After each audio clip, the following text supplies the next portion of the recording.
This is Special Chronicles, giving respect and a voice to people with special needs. I shudder thinking how the world can be so cruel. I lend my voice to those who can't. It's time we try, it's time we care, it's time we stand. It starts with a voice. Welcome to the Special Chronicles Show. This is episode 521. My name is Daniel Smrokowski, and I'm the founder of Special Chronicles and a Special Olympics Southern Tribal International Global Messenger.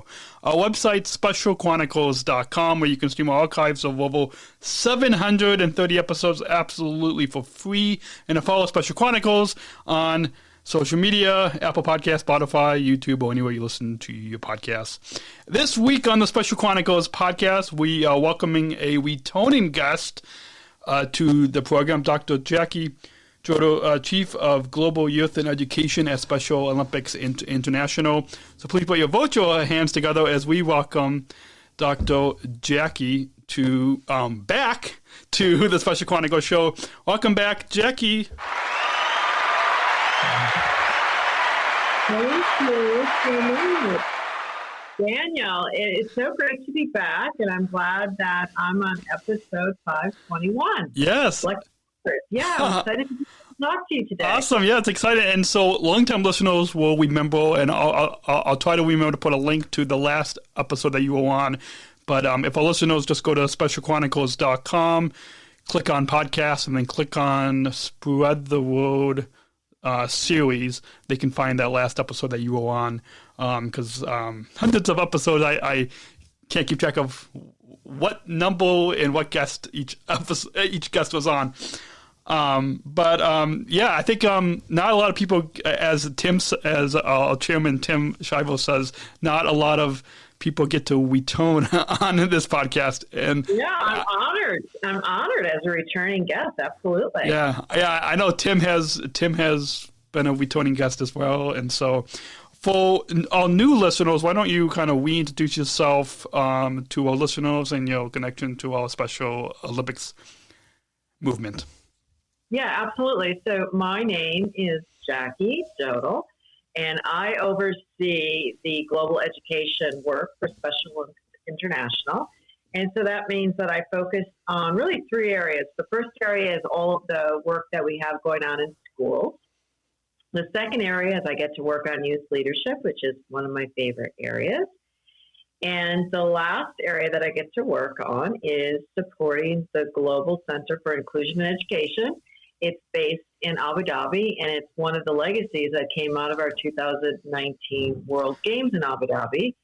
And we're really focused on building a range of thought leadership efforts to drive inclusion and education across the world. Awesome. I know I also attended the 2019 World Games in Abu Dhabi as a SSIGM, and it's amazing and I'm glad that we're having you on this episode to talk about inclusive mindsets, because I think, and I've talked with some of my other SSIGM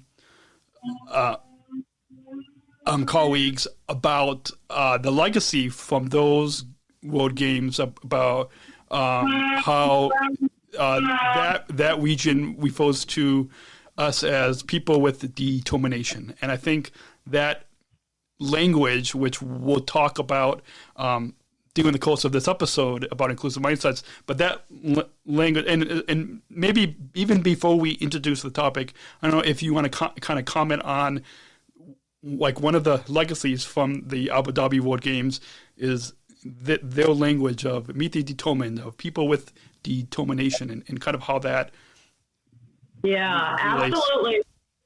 You know, language is so important when you talk about bridging differences and respecting that language can be used to divide, or language can be used to bridge and include. And so one of the things that came out of the World Games in the United Arab Emirates, was based in Abu Dhabi, was the country did a couple of really interesting things. The first thing is that they use this wonderful phrase to describe those with intellectual disabilities, and that is people of determination. And it really speaks to the inner core of those with ID short for intellectual disabilities. And it really speaks to, what's really driving those with ID in approaching their lives. And that is just a heck of a lot of determination in order to, be different in a society that isn't always accepting and tolerant of difference. And the other thing that happened with the UAE and the games in Abu Dhabi is the government made the decision to make all of the government schools in the United Arab Emirates inclusive. So children with and without ID are in the same schools. And so depending on where you're listening in from, this may be something that's very typical to your education system. But in most parts of the world, it's not. In most parts of the world, children are educated separately. And actually, in many parts of the world, children with intellectual differences are not being educated, which is a topic for another episode. But that's that's the big backdrop to this conversation today, which I'm really excited about when we start talking about inclusive mindset. Awesome. Awesome. I know hearing how they changed their language, how the UAE changed their language to people with determination. For myself with ID and my fellow athletes around the globe, knowing that there's a region in the world that is leading the way in having mindsets changed about us. It means a lot, because I know growing up, without giving my age away too much, but I'll just say more than 30 years ago, when I was born, it was young. Yeah. It was different than what it is today, and so it's a let's not kind of lead that into the topic for this episode on inclusive mindsets. And in our pre-show meeting, you told me about a conversation that you had with our chairman, Tim Shriver. Hopefully, Tim will tune into this episode. But Tim had noticed, you had told me that Tim had noticed pattern outcomes of individuals without intellectual disabilities being involved in our Special Olympics programs. So can you tell us briefly about this conversation that you had with Tim, as what I believe is, and I'm sure you will probably agree, is the catalyst for Unified Champion Schools?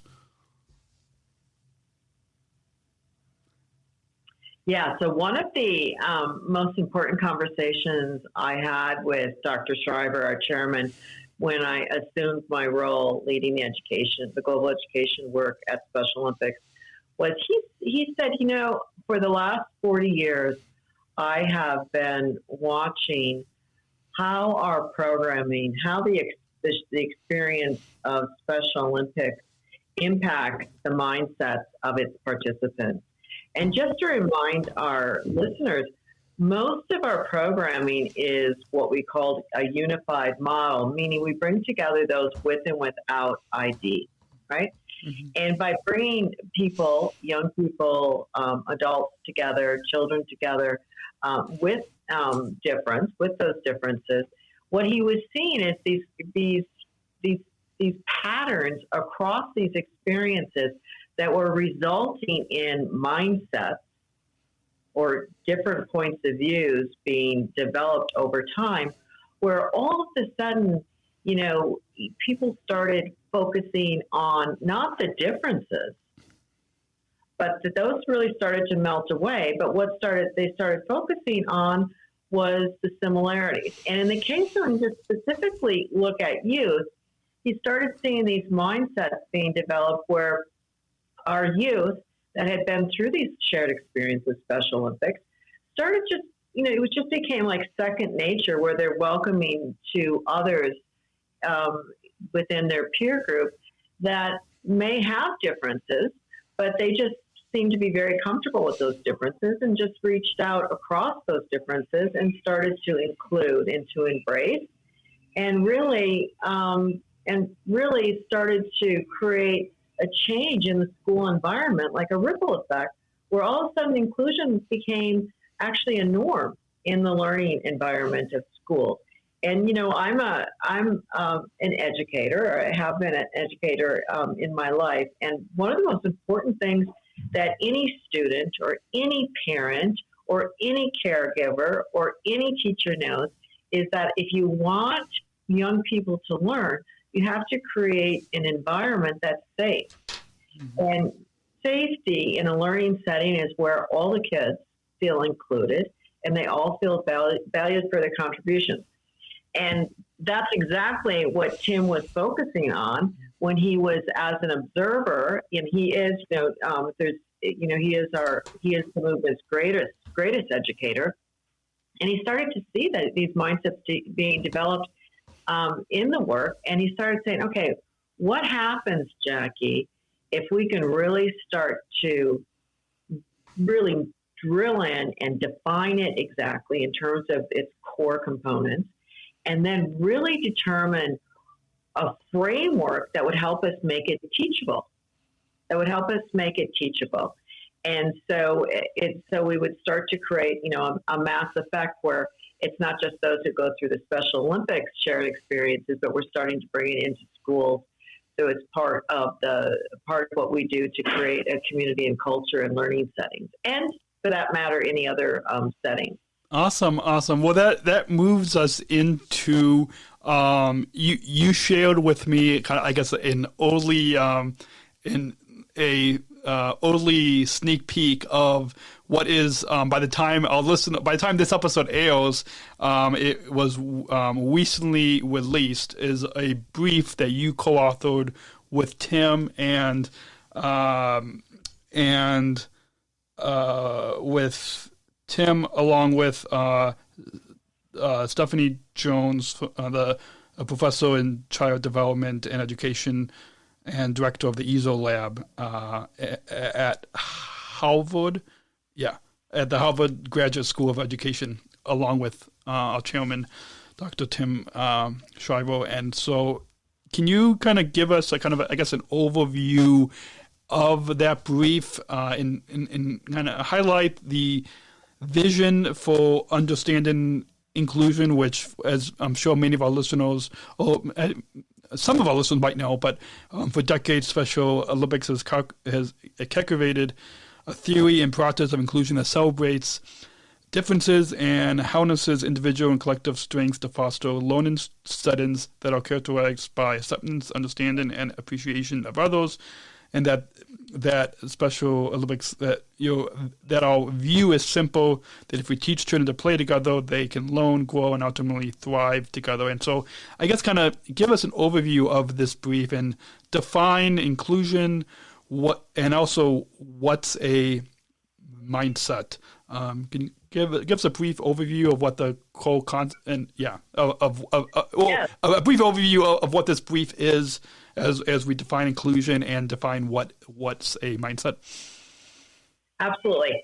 So the first thing, when Dr. Shriver came to me and said, this is what I've been seeing with my 40 years of experience, from a very young age, he got involved with Special Olympics when his mother, the founder of Special Olympics, brought him in to help support work and just really make sure that his own development was shaped by being in environments that were truly inclusive. And so he said, let's drill in and take a look at what's really going on here. And so what we did is we reached out to a colleague of ours, Dr. Stephanie Jones at Harvard, who is a global authority on the development of children, and in particular, the social emotional development of children. And we said to her, okay, the view of Special Olympics, like you just said, Daniel, is simple. We know that if we can teach children to play together, they're going to be able to learn together. They're going to be able to grow and develop together. And they're ultimately, as adults, they're going to thrive together. And so we brought that vision to her, and she said, all right, let's develop a research project on inclusive mindset, but let's first start that project by defining inclusion. And it's very interesting because across the world, everyone throws around the word inclusion, but nobody really knows what it means. And so we knew that we needed to really nail down that definition of inclusion. Because again, when you're talking about using language to build relationships, to build bridges across difference, language is so important.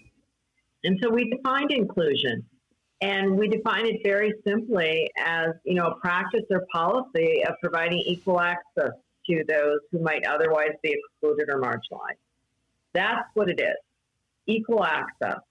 And it could be those with physical or mental differences, and it could be those, members of minority groups, racial, ethnic differences. It could be across gender. So it's just really providing, equal opportunity, equal access to opportunities and resources. Awesome. Then, go ahead. No. Awesome. Go ahead. And then we knew that inclusion in practice, that's the definition, but in practice, like, what does it look like? And what you see, like if you shut your eyes and imagine an environment that you've been in where it's inclusive, you see that there's an awareness of difference, but at the same time, there's an acceptance of difference, and there's an understanding of the different perspectives and experience of those who are different from ourselves. And that's what it looks like, or what it feels like in practice. So that's where we started. And what Dr. Jones did, along with a group of us at Special Olympics, there were over 30 of us on a work group, we started this research project, and it was a journey. And while she was the research expert, we were the sounding board, the stakeholders, and she would report back to us periodically, once a quarter, to help shape the research project in ways that we knew was true to Special Olympics. So what she did is she developed a conceptual framework, tested in several different sites, both in the United States as well as other global sites, with an understanding of, okay, our theory here is that our work is building mindsets. Our work is in a mindset, and its simplest definition is just a set of beliefs that really make sense of how we think about the world and ourselves. It's a set of beliefs, like how we approach the world. And it's so important because our values and our beliefs affect everything that we do, or we feel, or we think, or we experience. And it also affects our perceptions of others and how we move through the world. So one's mindset is absolutely essential. And what was so important about our work is that we know, and this is what the brain science tells us, this is what the learning science tells us, we know that mindsets are malleable, meaning they can be shaped. And they can be developed. And this is such an important thing, because many people believe that some people are just inherently empathetic or just inherently accepting of difference. But actually, you have to build that mindset in people, and you build it. You can be very deliberate about how you build it. You build it by creating knowledge about difference. You build it by creating some very specific skills, which this research project uncovered. And then you have to create experiences for us to practice those skills and to exercise our values. So that's what I'm going to talk about as we get into this framework and explain it to our listeners. Awesome. And I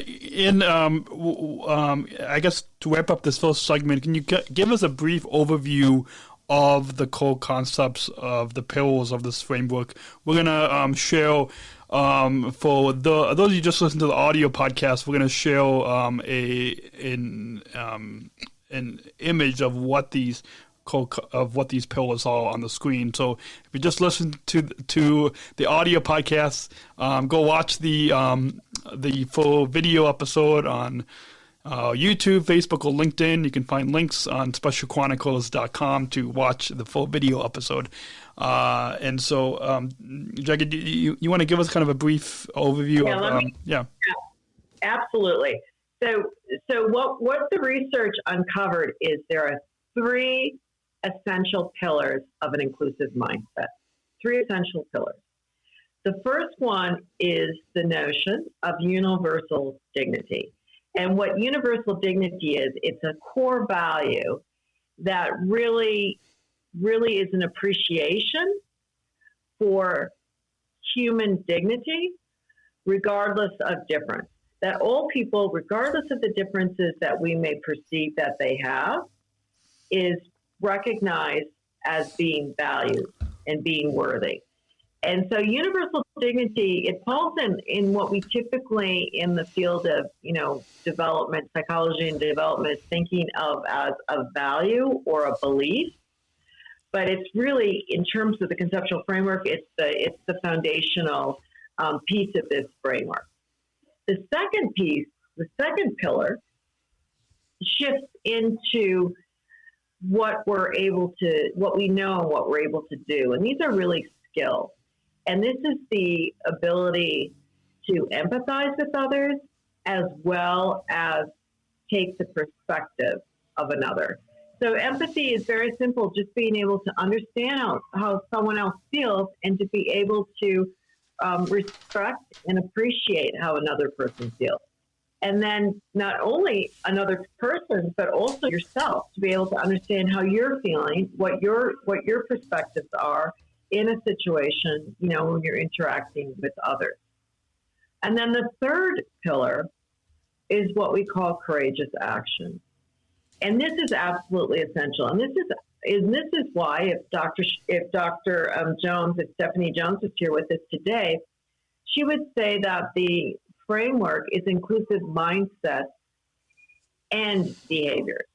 Because what courageous action does is it takes the value of human dignity and appreciation for all humanity, regardless of difference, and it takes those skills of empathy and perspective taking, which is understanding your own emotions and views, as well as the emotions and views of another.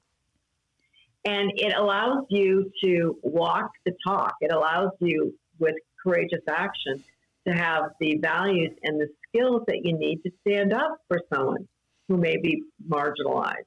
Even though it's going to be uncomfortable, potentially uncomfortable to do so in whatever your environment is. But it's that willingness to speak up and to act when you know something's wrong or something harmful happens, despite the potential cost to oneself. So it's acting outside of one's comfort zone and looking out for others. So those really were the 3 pillars of, if you want to look at those out there and think about yourself, listeners, if you have an inclusive mindset, if you can really see those 3 pillars in the way that you approach the world and your relationships in the relationships in your life. Awesome. Well, we're going to dive into these 3 pillars during the final 3 segments of this episode. And I think this introduction went a little bit long, so we might have to kind of condense these pillars a little bit to kind of reach, so we try not to go over the 1 hour mark on these episodes, because I'm sure all of you listening are busy. But if you're listening and you are commuting to work or around the house or running or walking or whatever, then I'm sure you guys will enjoy this conversation. Our guest is Dr. Jackie Jodel, and we'll dive into more of the overview of these 3 pillars.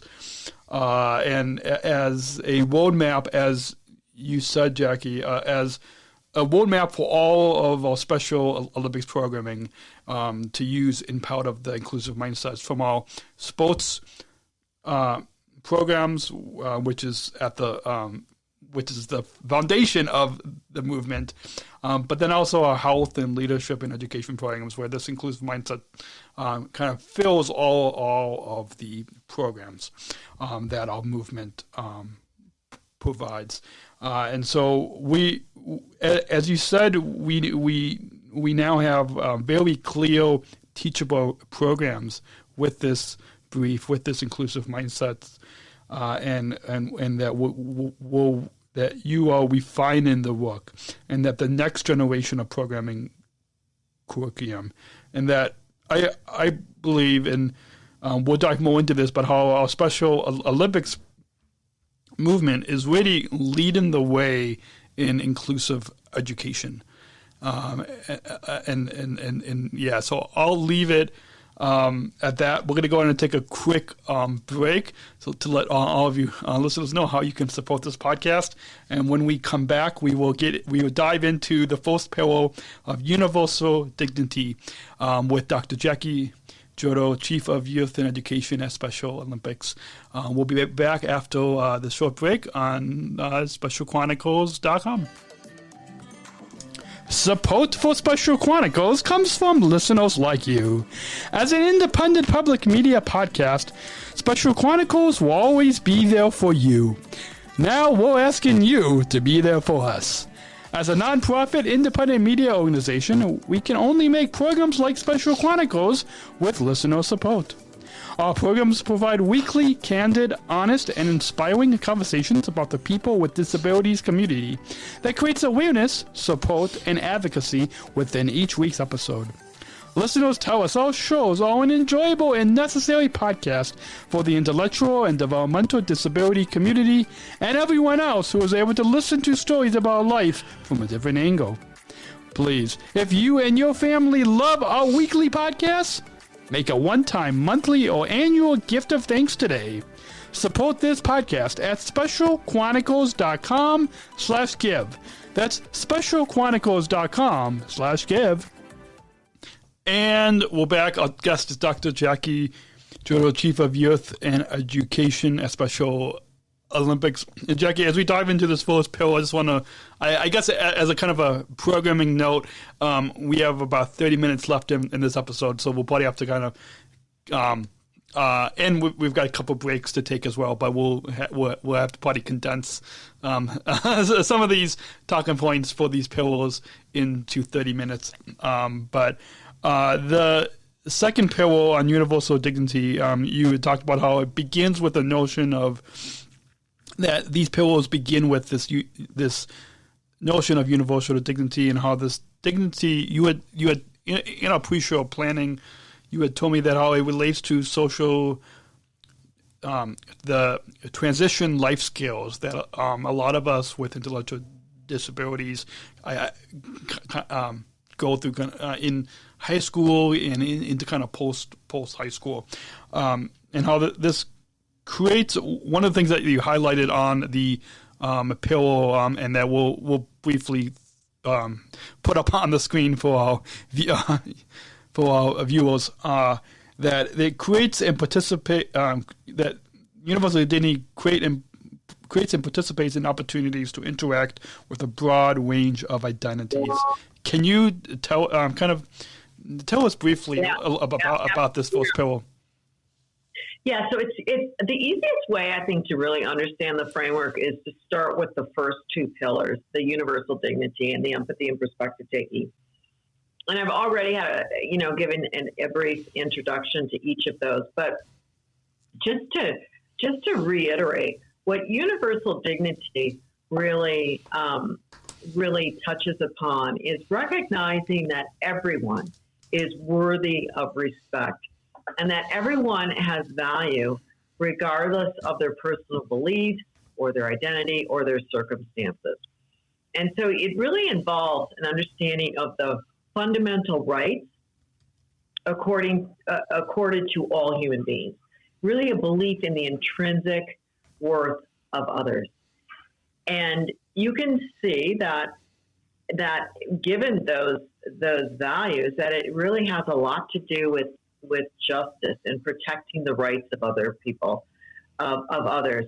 And really, it often involves protecting the rights of those who are most marginalized in our society. And as we know, one of the groups that is one of the most at risk and marginalized is those with intellectual difference. So universal dignity is just the foundational piece of an inclusive mindset.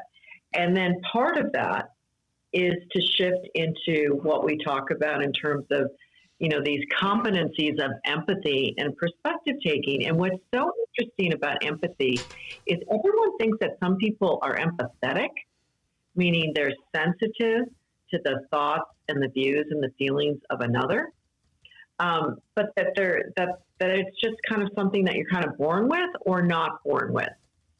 And what we know from the brain, as I mentioned, the brain science and learning science work, is that empathy is a teachable skill. You can teach young people, you can teach old people how to be empathetic if they're open to developing this skill and they're given the right tools and experiences to develop. And very closely related to empathy is this skill that we call perspective taking. And what perspective taking is being able to stand in the shoes of another. So you can be empathetic and understand and respect the views of another, but to be able to stand in their shoes and understand why they think what they think, even though you don't agree with it, is absolutely essential to an inclusive mindset. So the value of universal dignity and the skill of empathy and the skill of being able to take the perspective of others are the most essential elements to an inclusive mindset.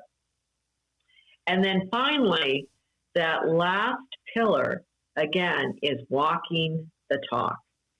And what we assume, and this really is a reflection of one's character. Are you willing to stand up for someone in a situation and act when it requires, acting outside of your comfort zone and really what we would call maybe violating a social norm in whatever setting you're in, kind of going in the face of what's accepted and what's cool and actually saying, okay, I'm going to intervene and stand up for this person who is being, potentially, maybe verbally discriminated against, maybe, socially excluded, maybe even physically, hurt. I mean, there's all sorts of terrible ways that people are marginalized. But what courageous action represents is this character trait of say, hey, wait a minute, I'm going to become an advocate, not only an advocate for those who are being marginalized, but I'm going to stand shoulder to shoulder with them and defend them in the face of that exclusion. And actually, what we see in the work of Special Olympics that the inclusive mindsets and behavior framework really starts to extend into relationships and friendships across difference. So those are the three components of the framework that absolutely allowed us to define it, and then allowed us to identify the core elements of it. And the whole reason for doing that is because we knew, as you said, Daniel, right when we started this, that we wanted to apply it to all the Special Olympics programming, whether it's our sports programming, whether it's education programming, whether it's our health or our leadership programming. So let me pause there. Awesome. Well, for the sake of time, I want to say that I love the second pillar on how it's empathy and perspective taken, and something that Tim the Shriver had tweeted back a few years ago when the four of us original athletes that work at United Airlines, he had used, and I'm paraphrasing here, but he had used the term includos and how to be like the includos and not the excludos. And so I love how you kind of used kind of this term of includos in this in this framework of inclusive mindsets, and Yeah. and then as a way of teaching this universal learning. We don't have time to kind of get into a lot of examples, but a couple examples is with the Unified Champion Schools, and that I'm going to put a link in the show notes to a 3-part podcast series that we did, walking our listeners through everything related to Unified Champion Schools. So if our listeners want to learn more about the Unified Champion Schools, they can click the link in the show notes to listen to that podcast that we did.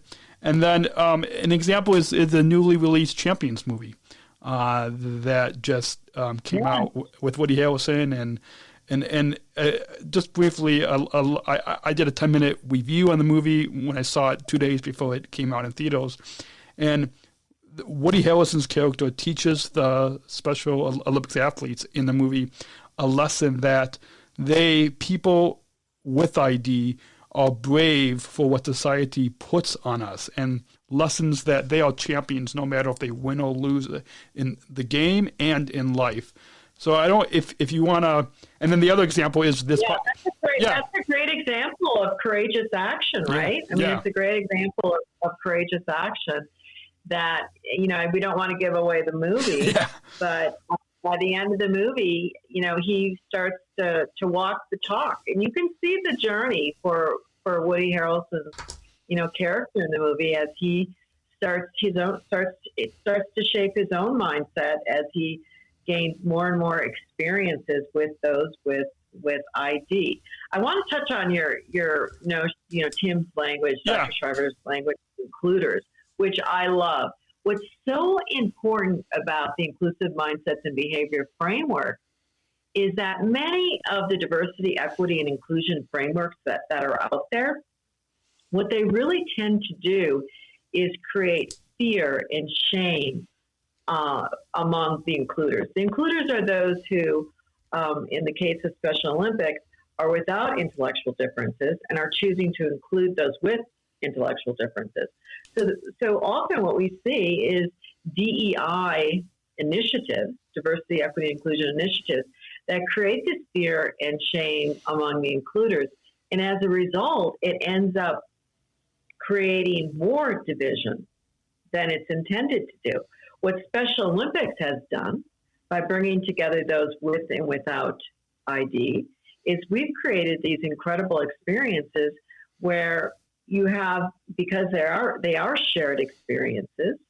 They are shared experiences where we give young people, the opportunity to get to know each other and to, play on a soccer field, a football field, or a basketball court, and get to know each other, and really in the pursuit of the, whatever the game or whatever the sporting event is, and then really start to really think more about what they have in common and very little about what they don't share.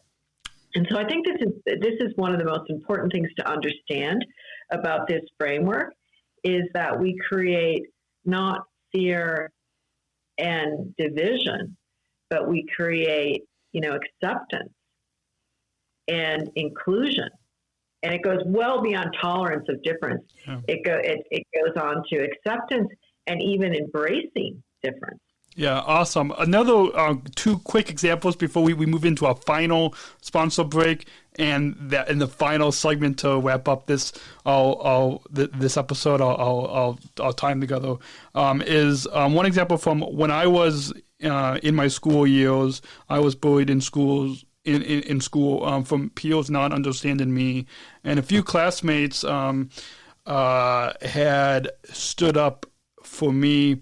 And then another example, if you kind of fast forward in my story to this podcast and this podcast platform on specialchronicles.com, is that, and I've heard from many listeners with disabilities, from other listeners with intellectual disabilities to physical disabilities, that Special Chronicles creates community for people with and without disabilities to understand our strengths and living experiences. Like I've heard from so many listeners that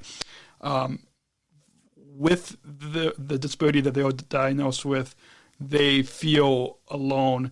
But when they listen to this podcast, they feel a sense of community. I think that relates to this framework that you talked about with inclusive mindsets. Oh, you muted. Your wonderful example of how, your friends from Best Buddies, another advocacy group or youth group for those with ID, is they stood up for you. They exercised courageous action. And they also, had inclusive mindsets, I can guarantee you, because in their experiences with Best Buddies, they created, an understanding of those with ID and an understanding that, they were an understanding of the fact that you have to empathize as well as take the perspective of those with IDs to really understand their lived experiences. And I also can guarantee you that they believe in the value of universal dignity, that regardless of difference, all humanity should be valued for their contributions, regardless of difference. Awesome. And to wrap up this segment, you had in a pre-show plan, and you had shared an example with me that I'm wondering if you could briefly share from your childhood of you interacting with a person who was blind, and then also kind of related to you growing up with metal braces and how that relates to understanding all differences, and whether it's someone who's blind, whether it's somebody with braces, whether it's somebody like myself and the 6 million athletes globally with intellectual disabilities. Can you kind of briefly share with us your example from your childhood? Yeah, absolutely. I as a young person, I had a physical disability, which I continue to have as an adult. But as a young person, I had. If you can think of the movie Forrest Gump and the braces that he had as a child. And so I had those braces on for a couple of years and wasn't able to walk. And in those days, we didn't have services for children with disabilities, whether it was, a physical one like I had, or my friend Gwen Sarfolian, who was not sighted, or those with intellectual differences. We really didn't have any services. So we used to not take there wasn't a bus, but so the school district put us in a cab to get us to and from school every day, because that was just part of what they did. And so Gwen and I got to know each other, and we would sit in the cab, and finally one day she asked me,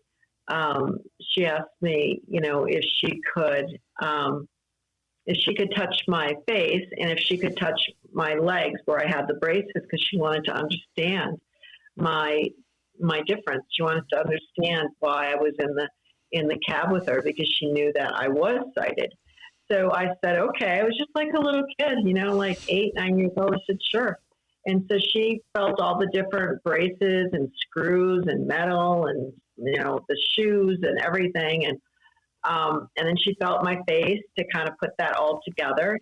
And from there, she had a lot of empathy for my own difference. And of course, I had, I learned, during these many car rides to and from school, what it was like when I'd shut my eyes, and she'd tell me what it was like to not be sighted. And so that created, my empathy for her difference, and it allowed me to develop the skill of perspective taking of what it would be like to be not sighted, and similarly for Gwen. So when we were in school together, fortunately, I was in a situation where I didn't really experience bullying because the school was so supportive of our differences. And it was a smaller school with lots of involvement with the teachers and administrators. So we were, some of the lucky ones. Awesome. Well, we're going to go and take one final break. It will be about a 2 or 3 minute break. When we come back, we will wrap up this episode with some final thoughts as we wrap up this episode. Our guest is Dr. Jackie Jodel, Chief of Global Youth and Education at Special Olympics, and we will be back to wrap up this conversation right here on SpecialChronicles.com. Support for Special Chronicles comes from ComEd. Special Chronicles is proud to partner with the ComEd Energy Force Ambassador Program. The Energy Force is the country's first energy efficiency education program designed for and taught by people with disabilities. ComEd is powering lives, and Wary is powering us here at Special Chronicles to keep the lights on and our technology is powered on. As ComEd powers the lives of us, they are literally giving a voice to people with special needs. We thank ComEd for the generous support of our mission at Special Chronicles. Learn more at specialchronicles.com/ComEd. That's specialchronicles.com/ComEd.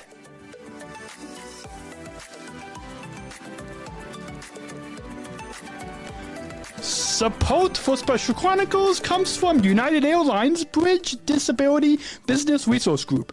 Special Chronicles is proud to partner with United Airlines and the Bridge BLG. Bridge BLG is committed to being an ally for all employees and customers with disabilities.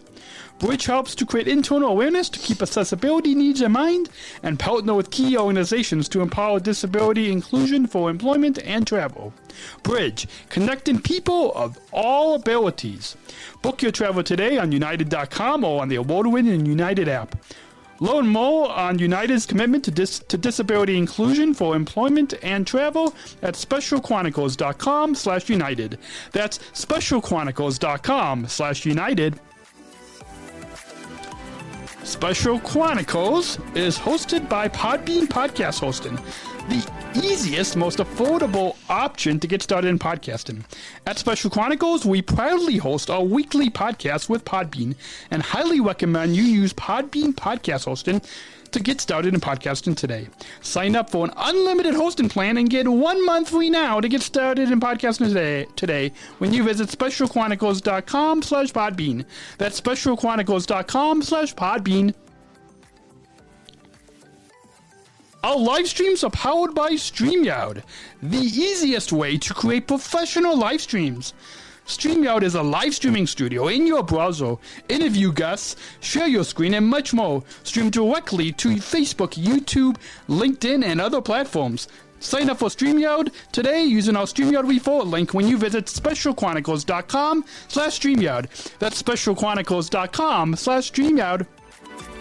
And we're back to conclude this episode. Our guest is Dr. Jackie Jodel, Chief of Global Youth and Education at Special Olympics. And Jackie, before we get to the call to action, but before we get to some final thoughts, you want to share with us some social media plugs on how our listeners, if you're just listening to the audio podcast, we'll put links in the show notes, but go check out the live stream, the full video episode on our YouTube, Facebook, or LinkedIn, links on specialchronicles.com to watch the full video episode.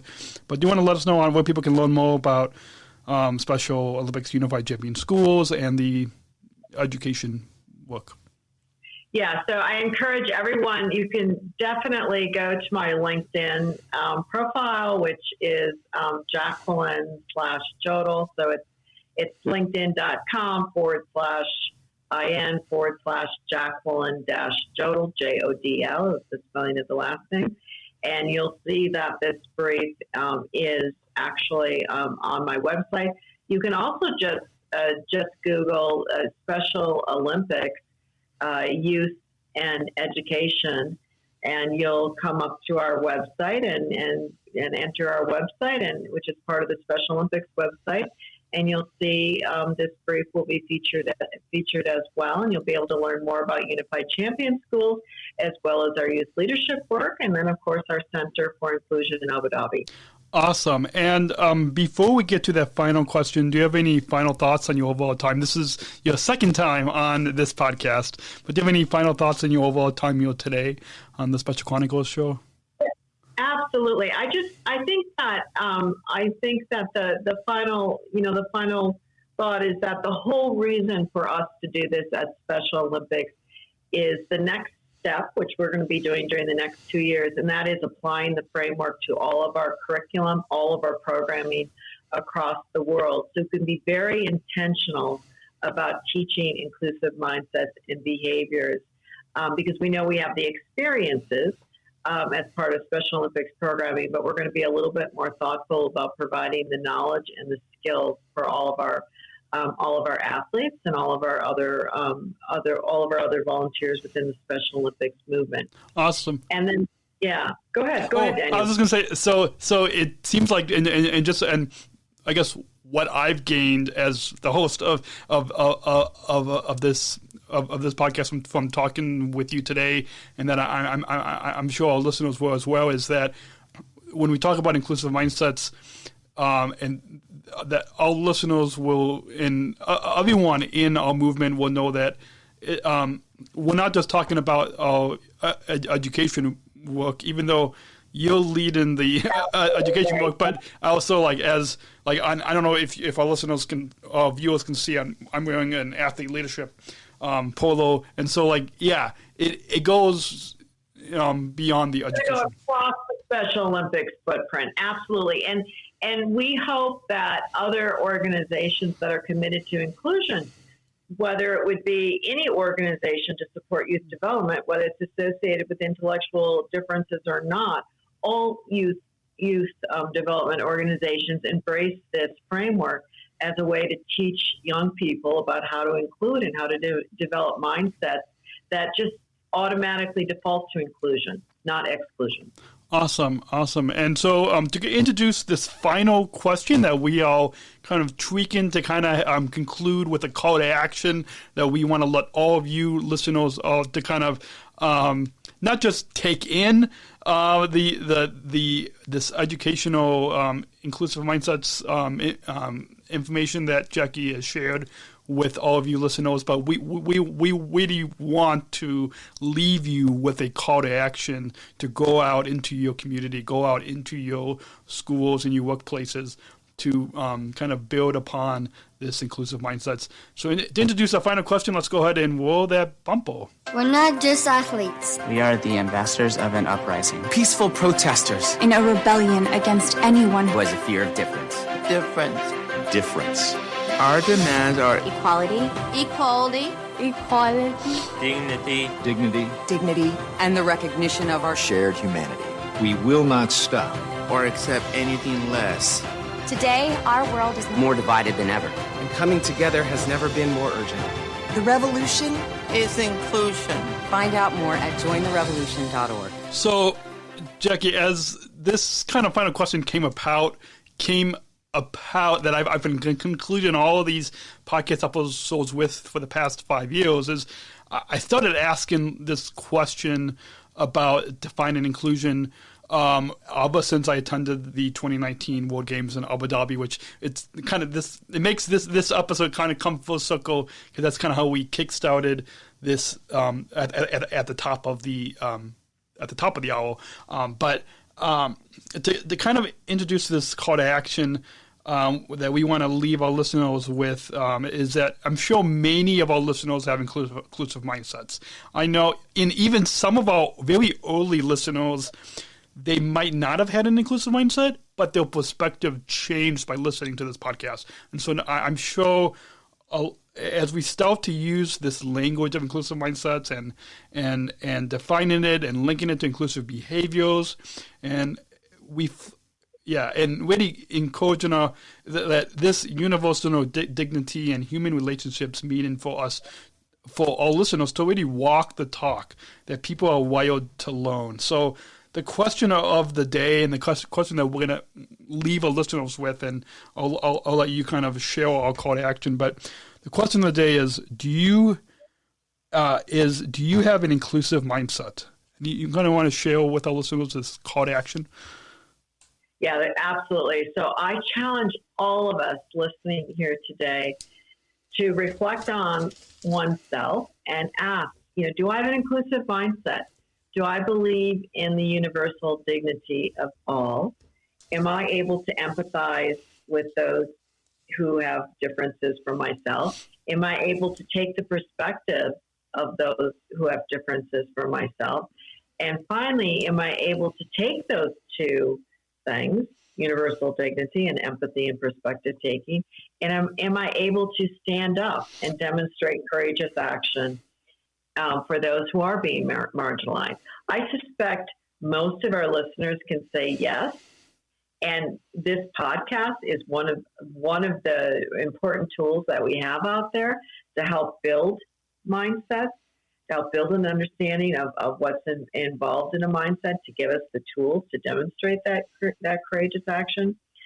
So the final twist of that question is, what about those in your immediate circle that probably need a little bit of help thinking about their mindsets and how they could be developing a more inclusive mindset? So I challenge you to go out there and be an inclusive mindset teacher, and understanding, taking these three pillars and bringing it to others, who have who are in our world, in our lived experiences, so we can start to spread and scale inclusive mindsets. Awesome. Well, that's a perfect way to wrap up this episode. And I want to remind our listeners, specialchronicles.com for the show notes for this episode 521. And to follow Special Chronicles on Instagram, Facebook, LinkedIn, YouTube. Remember to follow, to hit that follow button on Apple Podcasts, Spotify, wherever you listen to your favorite podcasts. And we'll be back next week. And every Monday, 6 p.m. Central Time, for a new episode of the Special Chronicles show. Thank you, Jackie, for coming on the Special Chronicles show. Thank you, Daniel. I was honored. Take care, everyone. Thank you. Embrace an inclusive mindset. Thank you for listening to this episode of the Special Chronicles Podcast. Our podcast was produced by Daniel Smrokowski on the Special Chronicles Network. Follow Special Chronicles on Instagram, Facebook, Twitter, LinkedIn, and YouTube. Subscribe, rate, and review Special Chronicles on Apple Podcasts, Spotify, or wherever you listen to podcasts. Our website, specialchronicles.com, where you can stream our archives of over 500 episodes absolutely for free. Also, there's a list of our favorites, original series, award-winning columns, and blogs. And sign up for our newsletter to receive exclusive bonus content delivered to your inbox. Again, specialchronicles.com. Special Chronicles is hosted by Podbean Podcast Hosting. Our live streams are powered by StreamYard. Thanks as always to our business manager, Adam Smrokowski, who always encourages us to never give up. I'm Daniel Smrokowski, back next week with more stories. Special Chronicles, giving respect and a voice to people with special needs.